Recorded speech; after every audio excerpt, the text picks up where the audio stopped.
버스 운전기사가 버스 운행이 아닌 보수 교육을 받는 시간은 근로시간에 포함이 될까요? 아닐까요? 네, 지난 2022년 대법원은 보수 교육이 법령상 운전 종사자와 운송사업자 모두에게 부과된 의무이기 때문에 교육 시간에 해당하는 임금을 지급해야 한다고 판단했습니다. 그렇다면 퇴근 후 받는 교육은 어떨까요?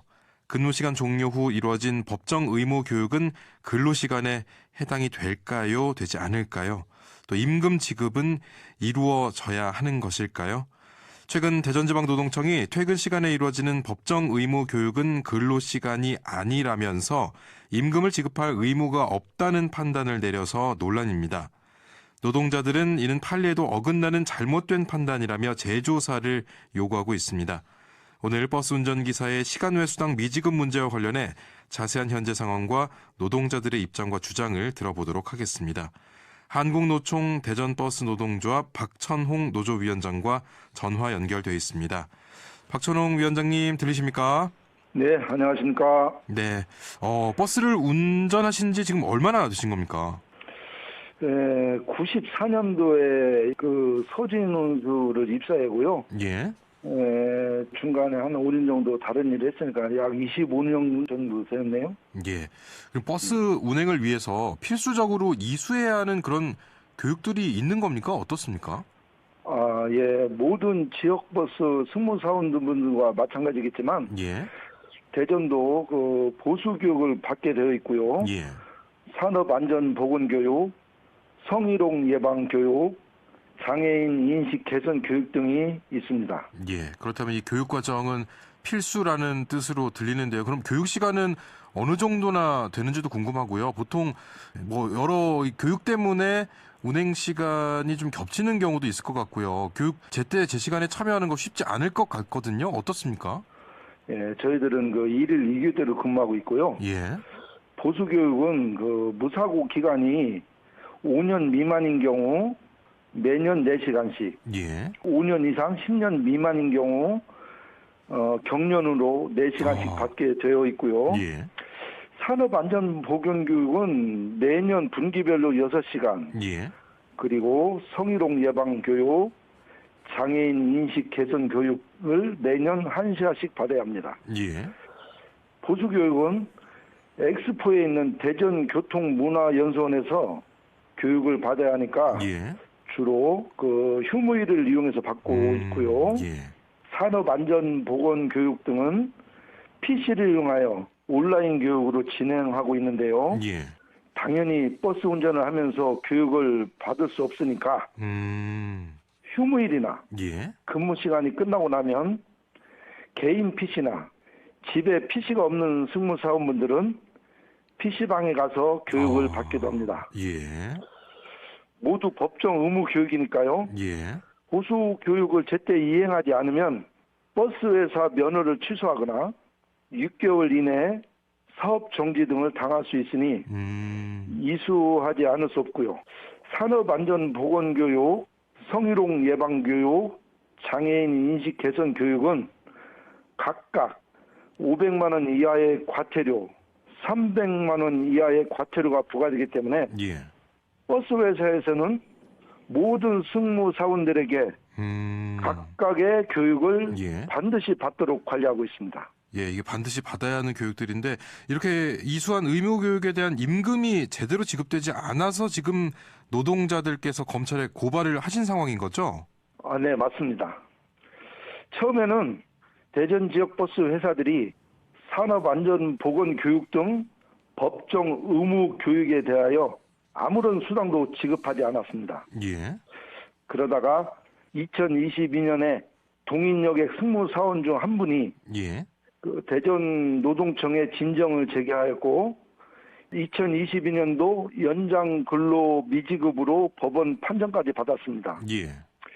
이후 대전 지역 버스 회사들은 2022년도 6월 단체 협약을 체결하여 22년 3분기 교육부터 교육수당으로 시급 100%를 지급하기로 단협을 맺었고요. 예. 그러나 아시다시피 법정 의무 교육은 휴무일이나 근무 시간이 끝나고 이루어지기 때문에 예. 연장 근로에 해당하고 150%를 주어야 하지 않습니까? 예. 게다가 2022년 3분기 이전 교육에 대한 수당 지급은 언급도 없었습니다. 예. 그래서 이번에 2021년 1분기부터 22년 2분기까지는 교육수당으로 시급 150%를 예. 2022년 3분기부터는 미지급한 그 시급 50%를 추가 지급해달라고 예. 대전지방고용노동청에 고발을 하게 되는 것입니다. 그러면요, 지금 말씀해 주신 것 가운데 단협을 이제 2022년 6월에 체결을 하셨는데 이때 이제 시급 100%를 지급하기로 협약을 맺으신 겁니다. 이때 그럼 왜 이렇게 협약이 맺어졌습니까? 글쎄, 그건 제가 당시 예. 대전시 지역버스 노동조합 위원장이 아니라서 잘 모르겠습니다만은 정확히 어떤 연유로 이런 협약이 맺어졌는지에 대한 그 세부 사항까지는 지금 모르시는 상황이군요. 네, 예. 예. 그래서 예. 2022년에 조합원들이 3분의 1 연서명을 해서 총회를 개최를 요구하고 예. 3분의 2의 찬성으로 위원장 직선제를 처음으로 도입하는 규약을 개정했던 것 아니겠습니까? 예. 첫 직선제 위원장 선거에서 제가 당선되어 2023년부터 위원장 임기를 시작했는데 예. 조합원들이 이렇게 받아야 할 임금을 못 받고 있는데 노동조합 위원장으로서 가만히 있을 수는 없죠. 예. 위원장으로 당선이 되시고 나서 이런 불합리한 부분들이 있었으니 이것에 대한 좀 판단을 받아보자 이렇게 좀 상황을 만드셨고 진행이 되고 있는 거군요. 네네. 예. 근데 이제 결과적으로 문제 제기하신 그 내용이 검찰에서는 무혐의 처분이 나왔고 또 대전지방고용노동청 근로감독관의 의견이 있었기 때문에 이런 처분이 나왔는데 노동청에서는 이렇게 판단을 했습니다. 해당 교육이 휴일이나 근무일에 실시하도록 한 것이 아니고 교육수당 명목으로 호봉별 시급 100%를 이미 지급을 했다. 이런 입장인데요. 이 판단에 대해서는 어떤 말씀을 주시겠습니까? 참으로 어처구니 없는 판단이 아닐 수 없습니다. 예. 대전고용노동청은 동일한 사안에 대하여 2022년도에는 임금 미지급으로 동인여객 사장을 기소 의견 송치하여 최종 법원 판결까지 난 사건 아닙니까? 예. 갑자기 담당 근로감독관이 바뀌었다고 이렇게 판정이 달라지니 참으로 이해할 수가 없습니다. 예. 하다못해 대법원 판례나 고용노동부 행정해석만 제대로 검토하였더라도 이렇게 판단하지는 못했을 것입니다. 예. 대법원에서는 버스 기사의 보수 교육이 근로시간인지 여부에 대하여 보수 교육이 직무와 관련된 여객 자동차 운수사업법에 정해진 의무 교육으로 예. 그 교육 주체가 사용자가 아닐지라도 보수 교육 시간은 근로 시간으로 보는 것이 타당하다는 입장이며 고용노동부의 행정 해석 또한 법령상 의무 교육 시간은 유급 처리해야 하며 예. 휴일이나 근무 종료 후 실시하였다면 50%의 할증을 주어야 한다고 판단하고 있습니다. 예. 그럼에도 불구하고 오히려 고용노동부 소관 법률인 산업안전보건법, 남녀고용평등법, 장애인 고용촉진법 등에서 의무로 규정하고 있는 법정교육이 근로시간이 아니다. 이게 말이 된다고 보십니까? 예. 그렇다면 이 결과를 놓고 노동자분들께서도 상심이 크실 것 같은데요. 어떻게 보고 계십니까? 대전시 지역버스 승무사원분들은 예. 모두 분개하고 있습니다. 도대체 대전 고용노동청은 노동자를 위한 노동청인지 사용자를 위한 사용청인지 모르겠다고 말입니다. 예. 저희 대전 지역 버스 승무사원들은 첫 차 시간에 맞추느라 새벽 4시에 출근합니다. 예. 오후 쪽 승무사원들은 막차 운행을 끝내면 새벽 1시나 되어야 퇴근합니다. 예.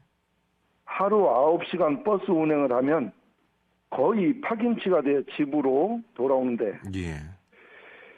휴일에 제대로 쉬지도 못하고 짬을 내어 법정 교육을 이수합니다. 그런데 휴무일이나 근무 시간이 아닌 때 이루어지니 근로 시간이 아니다라는 판정은 우리 버스 기사님들을 두 번 울리는 일이 아닐 수 없습니다. 예. 지금이라도 대전지방고용노동청장은 대전시 2,500 버스 승무사원들에게 공개적으로 사과하고 이번 사건에 대해 철저한 재조사를 하여야 할 것입니다. 예. 일단은 이렇게 무혐의 처분이 나온 상태에 대해서 이의 제기를 하실 계획으로 알고 있고요. 또 앞으로는 어떻게 그렇다면 대처해 나가실 계획이십니까? 예, 저희는 이미 대전고용노동청의 무혐의 처분에 대하여 대전고검에 항고를 제기했으며 예. 담당 검사가 배정되었으니 당연히 기소 결정이 나올 것이라 생각하고 있습니다. 예. 자, 끝으로 방송을 통해서 전하고 싶은 말씀 있으시다면 한 말씀 듣겠습니다. 예, 예전에 서울 남부노동청은 지난해 2월 해성택시 노동자의 최저임금 위반 진정서에 대해서 무혐의 처분을 내렸다가 방형환 여사가 분신하는 일이 발생하였습니다. 예. 그리고 다시 사건을 재조사해서 기소 의견으로 송치하였고요. 예. 이 경우에도 이미 대법원 판례까지 다 나온 사건이었습니다. 이후 감독기관인 노동부와 서울시청이 함께 조사해 보니 조사 대상 전체 택시회사들이 모두 최저임금 위반이라는 결과가 나왔죠. 예. 결국에 노동청의 잘못된 판단으로 소중한 택시 노동자의 목숨을 앗아가는 것이 아니겠습니까? 예. 임금체불로 노동청에 가보신 분들은 많이 계실 것입니다. 예. 근로감독관이 친절하고 신속하게 조사를 진행해서 문제를 해결해 주는 경우가 많습니까? 아니면 시간만 질질 끌고 사업주랑 반띵으로 합의해보라. 은근히 압박하는 근로감독관이나 더 많았습니까?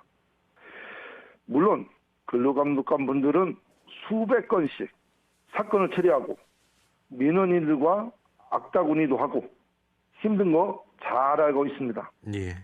하지만 노동청은 억울한 노동자들을 도와주는 곳이지 전문성도 없이 사용자 편들어 사건이나 빨리 끝내고 보자는 곳이 아니지 않습니까? 예.